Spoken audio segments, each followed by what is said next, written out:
Well, ATG Outdoors. What I want to talk about in this episode, I got to be careful because I can really stretch these out. Uh, is I'm going to talk a little bit about my 25-26 season and where I expect my 26-27 season to go and how I plan on going about it. But before I even start, a lot of times when I start talking like this, anybody start getting dry mouth. And I always like to keep something to drink next to me. And I like carbonated water. And I used to drink these different ones, but I started reading the ingredients in them, and they were like, oh my God, sweeteners and sugar and this and that. Check this one out, Spindrift. I get this at my local food store, my supermarket. Spindrift. It's made with, you can see it right there, with real fruit juice. That's it. It's carbonated water and fruit, squeezed fruit. That's it. This one's raspberry lime. It's raspberry puree, lime puree. Can't even say it. So check it out. Spindrift. My past season, 25-26, what I want to talk about that, and like I said, I'm just going to kind of skim over these. I had a really good year. Did I get anything? No.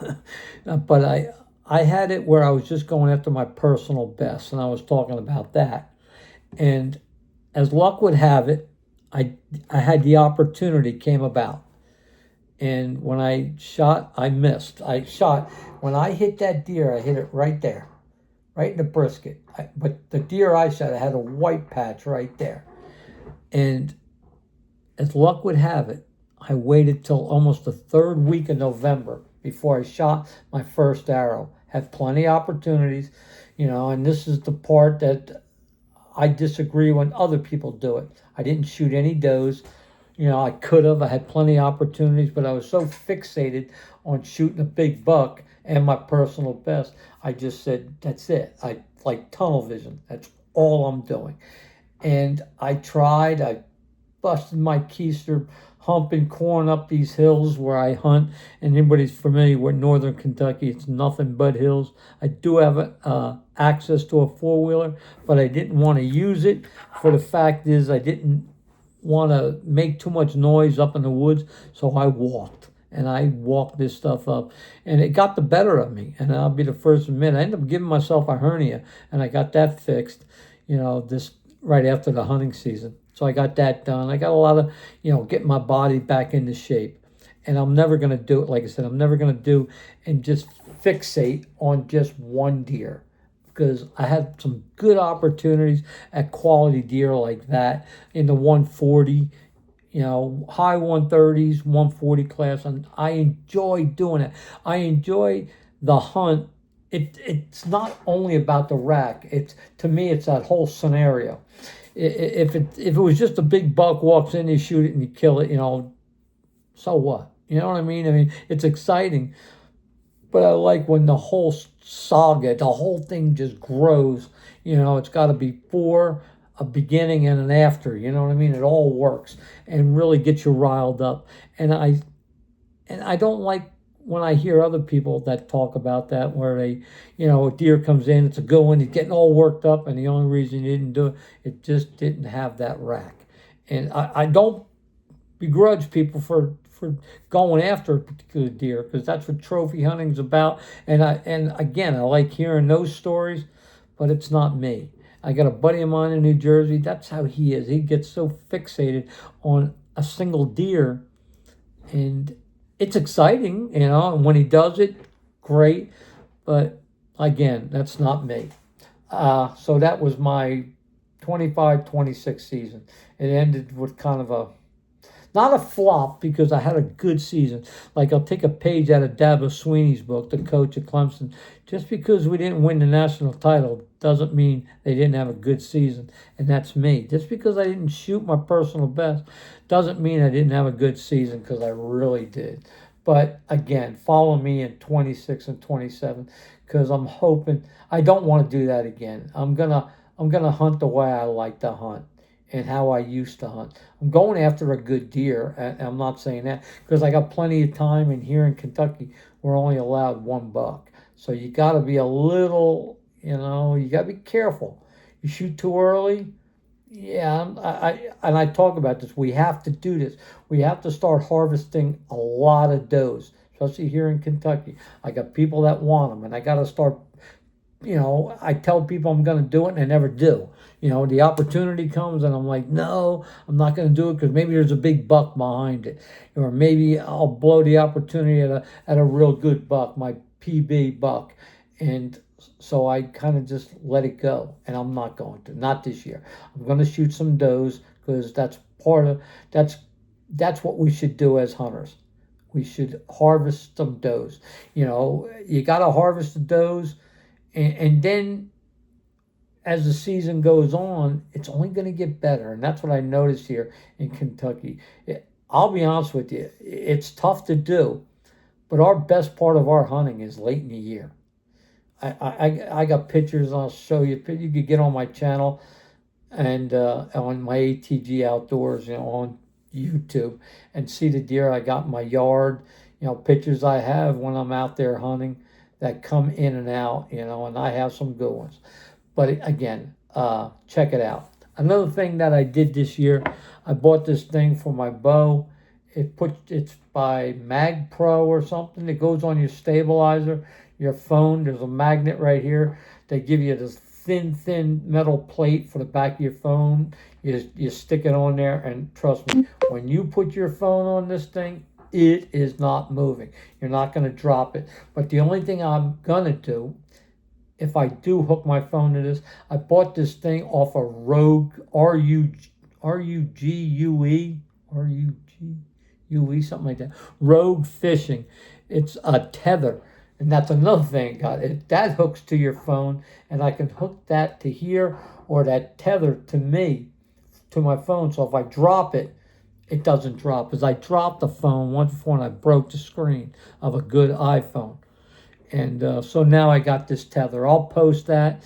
I'll tell you, a little bit about that thing on another episode. So just follow along. I'll tell you more about this because I'll have it on my bow. But right now, what I got on my bow is I got this bracket right there. You can see it for my it's a knockoff. It's a GoPro knockoff. It's right here, and I'll talk about this year. It's AKASO EK7000. It's a 4K camera. You can see it right there, 4K. It's got a wide angle lens on it, which I like. It's got stabilization on it, which I like. And this is a new one. I just got this, paid like $55 for it. I'll do a review on this. Akeso, if you see this yourself, I'm going to do a review on it. They have other ones. If I like this one, I might even check out another one. They got a Akeso Pro, and I got to look into that, see what's any different about it. So I do have that, and like I said, I'll do a review on that. I've had good luck with these inexpensive GoPro knockoff because they're not bad cameras. And God forbid you drop it, break it, lose it, you're not out a ton of money like a GoPro. And them GoPros are pricey, and to me, I don't know, just don't think they're worth it. You could buy these other ones. Another thing that I got this year, I bought the Mega Meats. The reason why I bought the G5 Mega Meats, I was at Walmart. They were $19 or $20 a pack. I ended up I sent 4 of them to a buddy of mine. I bought them off a guy that was in there buying them. He was buying them for a buddy of his, and I gave this guy this sticker. And if you check out this sticker, check it out. It says, "Until I Die." Check these stickers out. If you hit the subscribe, hit the share, hit the like, let me know how I can get you one. I got these things. They're pretty cool. I got it on my coffee cup. I got them on my side windows of my pickup. I plan on coming out with some more. I got another neat one coming out. It's going to say ATG Outdoors on it. It's got a skeleton in the woods. It's going to say Relentless.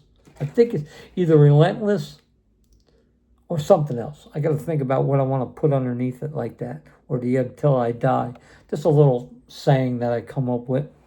So check that out. Like I said, I'll be using the Mega Meats and the Dead Meats. I like the Dead Meats better because I don't like a real big broadhead. I like a smaller profile broadhead.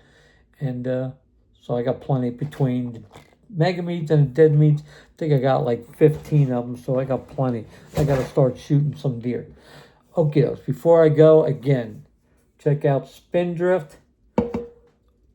Remember to support your local archery shops here in northern Kentucky, southern Indiana. They're over in Indiana, Old Oaks Outdoors. Check them out.